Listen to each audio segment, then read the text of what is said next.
हर खबर का मतलब ब्रेकिंग न्यूज नहीं, हर बहस का मतलब हंगामा नहीं, हर लाइव का मतलब तमाशा नहीं। खबर का मतलब है एक भरोसा, और आपका भरोसा हमारी जिम्मेदारी है।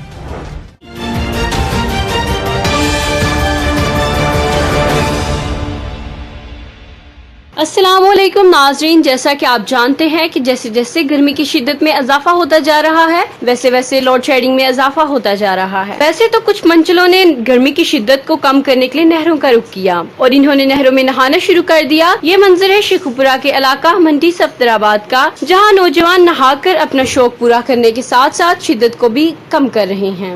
गर्मी की शिद्दत ने तो सबको परेशान किया है, लेकिन मंचलों ने अपना शौक भी पूरा किया और गर्मी की शिद्दत को भी कम किया। मौज मस्ती करना मंचलों का हक है, मगर ऐसी मस्ती से जान जाने का खतरा हो सकता है। इंतजामिया को चाहिए ऐसे मकामात पर हिफाजती इंतजामात का भी एहतमाम किया जाए। मजीद तफसीलात जानने के लिए देखते रहिए हमारा चैनल। इसके साथ साथ हमारे चैनल को सब्सक्राइब करें और बेल आइकन को दबाना मत भूलिएगा।